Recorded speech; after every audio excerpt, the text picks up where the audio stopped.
காளமேக புலவர் தமிழ் இலக்கியத்துல இவரை வெறும் வார்த்தை ஜாலம் காட்டுறவர்னு தான் நிறைய பேர் நினைக்கிறாங்க. ஆனா இன்னைக்கு நாம பார்க்க போற ஆதாரங்கள் அவருடைய கற்பனைத்திறன் எவ்வளோ விசித்திரமானது, சுவாரஸ்யமானதுங்கிறத நமக்கு காட்டப்போகுது.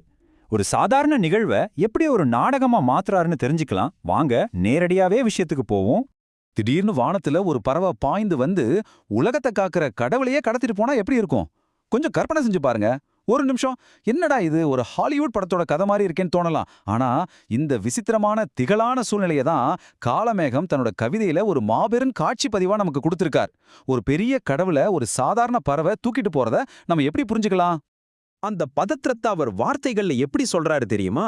ஐயையோ, இந்த பெருமாளுக்கு இது நல்லா வேணும், பாதுகாப்பா இருந்த இடத்துல இருக்காம இவர் ஏன் தேவையில்லாம வெளியில வந்தார் அப்படின்னு ரொம்பவே பதற்றப்படுறார். அதாவது கடவுள் கடத்தப்பட்டதை பார்த்து அதிர்ச்சி அடைகிற அதே நேரத்துல ஏன் அவர் வெளியே வந்தார்னு கடவுள் மேலேயே ஒரு குற்றச்சாட்டையும் வைக்கிறார். இது உண்மையிலே ஒரு கச்சிதமான நாடகத்தனமான வெளிப்பாடுதான். சம்பவ இடம் காளமேகத்தின் நகைச்சுவை வெண்பா. இந்த கடத்தல் சம்பவம் தமிழ் இலக்கியத்தோட மிக கடுமையான விதியான வெண்பா வடிவத்துல எப்படி பதிவாகி இருக்குன்னு பார்க்கலாம். பெருமாளும் நல்ல பெருமாள், அவர்தம் திருநாளும் நல்ல திருநாள், பெருமாள் இருந்திடத்திற்கு அம்மா இராமையினால் ஐயோ பருந்தெடுத்து போகின்றதே பார்.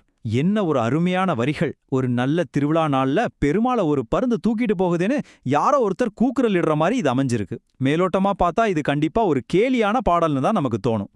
வார்த்தைகளின் ரகசியம், வெளிப்படும் உண்மை. ஆனா விஷயம் என்னன்னா, இது கடவுளை கடத்துற சம்பவம் கிடையாது. இது ஒரு அழகான புதிர். முதல்ல கவிதையில எல்லாரையும் பயமுறுத்தின அந்த பருந்து என்னன்னு பாப்போம்.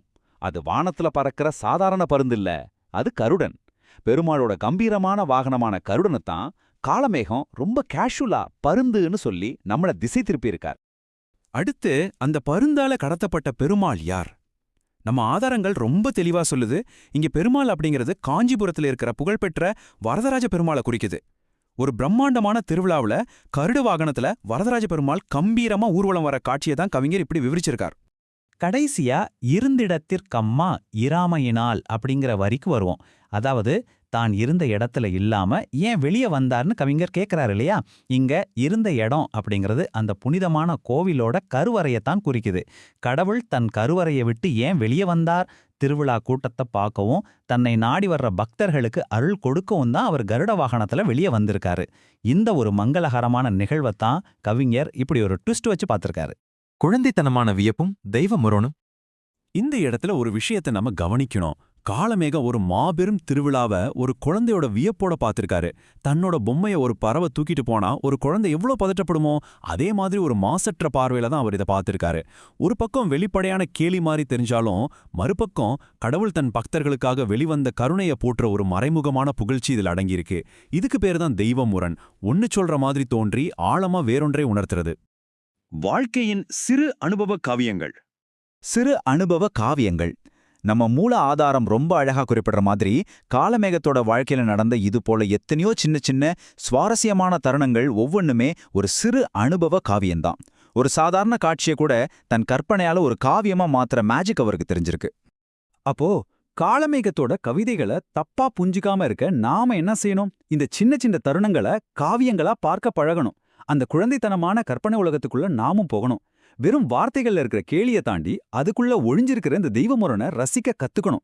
இந்த ஒரு ரசனை மட்டும் நமக்கு வந்துட்டா போதும், அவருடைய வரிகள் எல்லாமே நமக்கு ரொம்பவே நெருக்கமா மாறிடும். இந்த அலசலோட இறுதிக்கு நாம வந்துட்டோம். காளமேகம் எப்படி ஒரு சாதாரண திருவிழா ஊர்வலத்தை ஒரு கடத்தல் நாடகமா மாத்தி ரசிச்சாரோ அதே போலதான் நம்ம வாழ்க்கையும். நீங்க இன்னைக்கு உங்களோட அன்றாட வேலைகளை பார்க்க போகும்போது இந்த கேள்வியை உங்களுக்குள்ள கேட்டுக்கோங்க. உங்களை சுத்தி நடக்கிற மிக சாதாரணமான நிகழ்வுகள்ல நீங்க டீகோட் பண்ண காத்துக்கிட்டு இருக்கிற இது மாதிரி அழகான சிறு அனுபவ காவியங்களை நாம தவற விடுறோமா? உங்களை சுற்றியுள்ள உலகத்தை கொஞ்சம் வேற கோணத்துல பார்த்து பாருங்க. நிச்சயமா அதுல ஒளிஞ்சிருக்கிற கவிதைகள் உங்களுக்கும் புரியும்.